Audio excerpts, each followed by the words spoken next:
نحمدہ ونصلی علی رسولہ الکریم اما بعد۔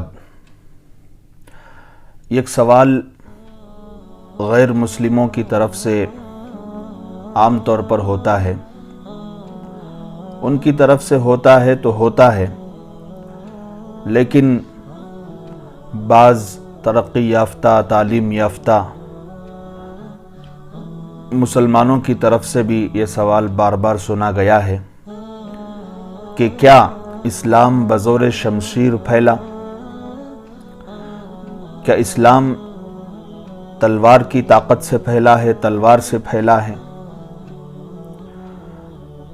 تو اس کا جواب سن لیجئے کہ اگر تلوار کے زور سے لوگ اسلام لاتے، اسلام قبول کرتے، تو ان کے قلوب، ان کے دلوں پر تلوار کا اثر کیسے ہو جاتا؟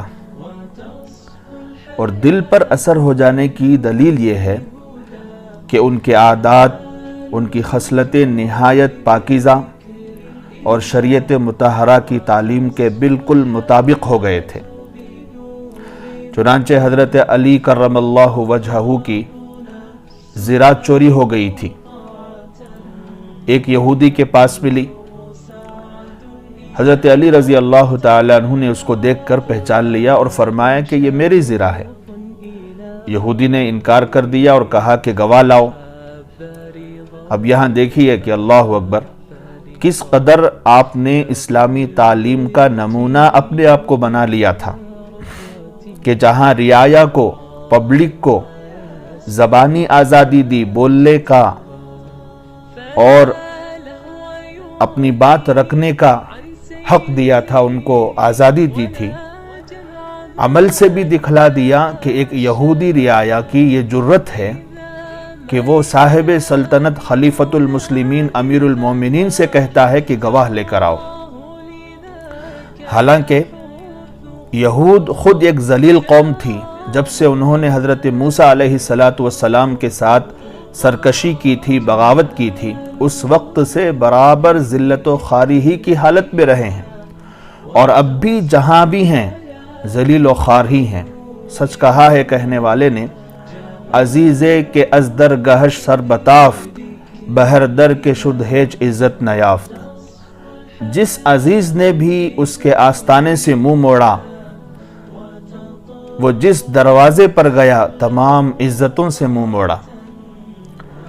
بس ایک تو اس کی قومی ذلت، اور پھر یہ کہ آپ کی حکومت کا رہنے والا ہے، آپ کی سلطنت میں رہنے والا ہے، مگر اس پر یہ کہ وہ جرت کے ساتھ حضرت علی سے گواہ کا مطالبہ کر رہا ہے۔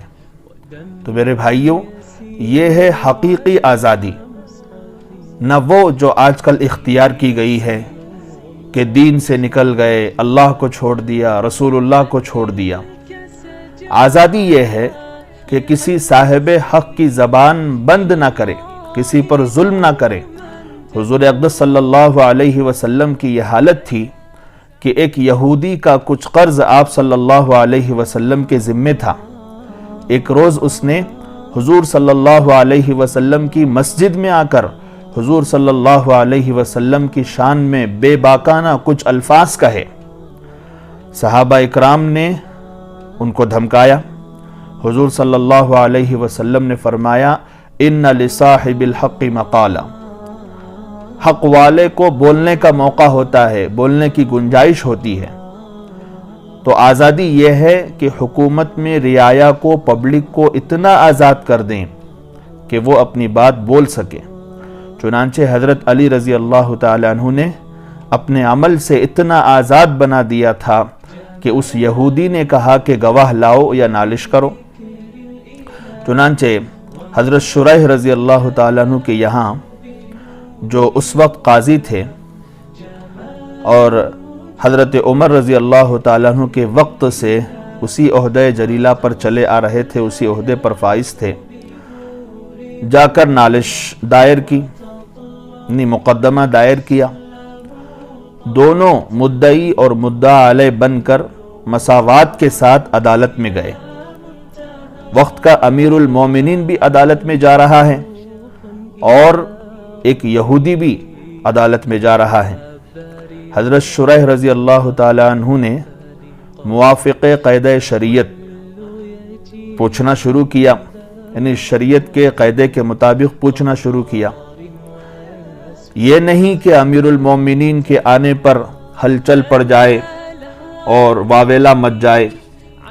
غرض نہایت اطمینان سے اس یہودی سے پوچھا کہ کیا زرا حضرت علی کی ہے؟ اس نے انکار کر دیا، جو پہلے سے انکار کرتا ہوا آ رہا تھا۔ اس کے بعد حضرت علی رضی اللہ تعالیٰ عنہ سے کہا کہ آپ گواہ لائیے۔ اب یہاں قاضی کا فیصلہ دیکھیے کہ ایک قاضی سلطنت خود امیر المومنین سے گواہ طلب کر رہے ہیں، اور امیر المومنین بھی حضرت علی رضی اللہ تعالیٰ عنہ جن پر احتمال دعویٰ خلاف واقعے کا ہو ہی نہیں سکتا، مگر یہ محض ضابطے کی بدولت تھا، قانون کی بدولت تھا۔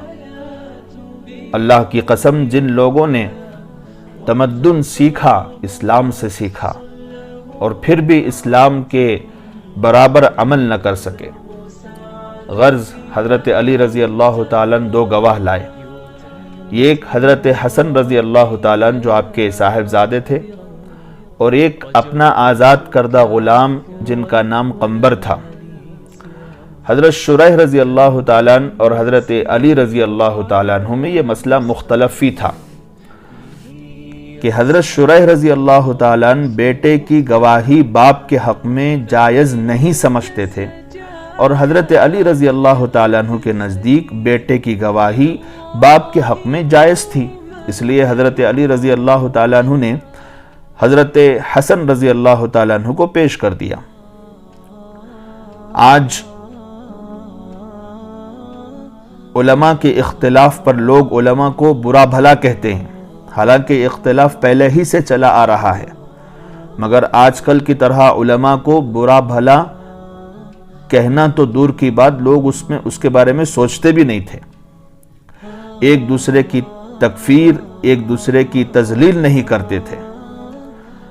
آج کل سب و شتم، گالی گلوچ کی زیادہ تر وجہ علاوہ نفسانیت کے ایک یہ بھی ہے کہ ہر جگہ اصاغر کی عملداری ہے، اکابر خود آپس میں نہیں ملتے کہ اصل بات کا پتہ چل سکے۔